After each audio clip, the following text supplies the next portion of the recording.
Okay, today we're going to look at our class 2470, which is the GRINDROD Loco. The Loco was a joint project between Southern Rail Models of Australia and my own company, CMD Models, and then of course the company of Les Kenwood, which is Chartwell Models here. The idea of the GRINDROD Loco came about when I saw the Loco in South Africa, and I started to photograph it and do some research on it. I then subsequently spoke to Southern Rail, the owner, who was Rob, and he was very open to the idea of doing a South African version, and that's how the project happened. So today we're going to look at a DCC ready version later on.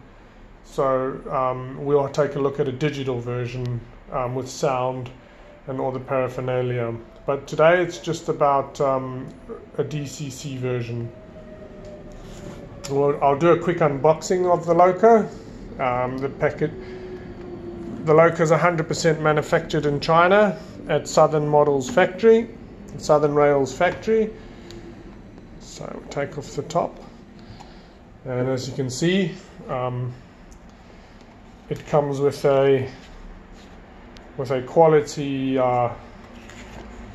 booklet explaining and showing you just basically maintenance and assembly, and then it has some prototype information on the Aussie versions.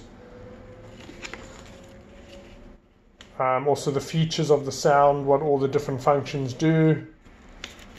Yeah, a better idea explaining it to you all. Obviously it uses ESU. Again, just telling you about the various Locos, showing you the setup. And then it has a brief history at the back.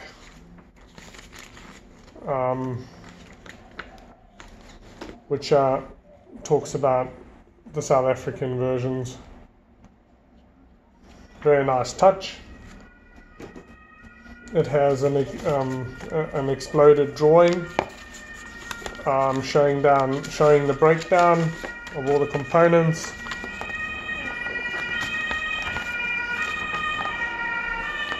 But this is not about that, so it's for another time.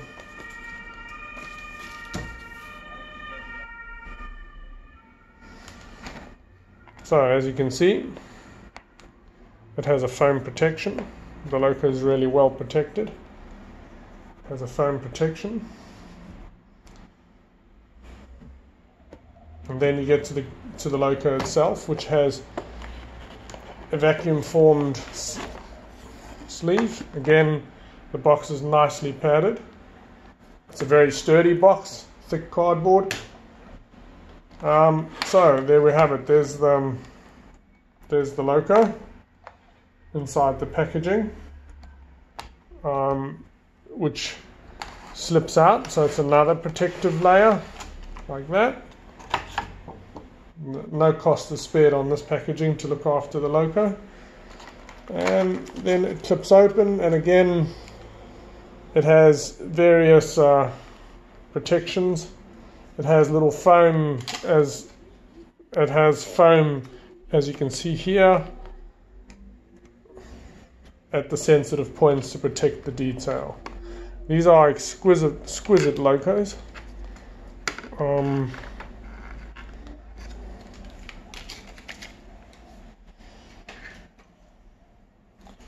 I will remove the protection foam, but you can just get the idea of the Loco itself.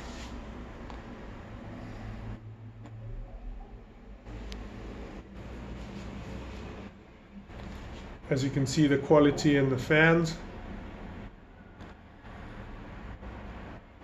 it has all the correct fan blades, the depth of the fan, as well as obviously the cover or the grill over the top, which is etched. All the various antennas, the horns, even the piping going up to the horns.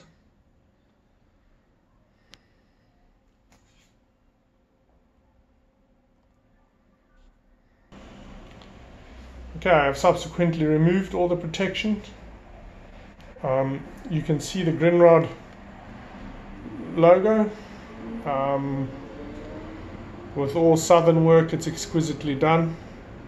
You can see the yellow stripes, the warning. The yellow warning colors on the GRINDROD livery did fade over time, but obviously we did this as they came out of the Pretoria works of GRINDROD. So if you want to do a faded version, that's up to you as the modeler.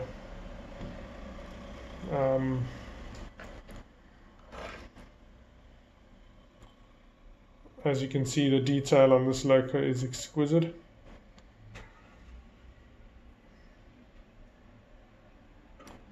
This is obviously the HO 16.5mm version. We also manufacture a 12mm version, and there are some left. The 12mm proved a lot more popular than we expected. Nice touch with some printing underneath.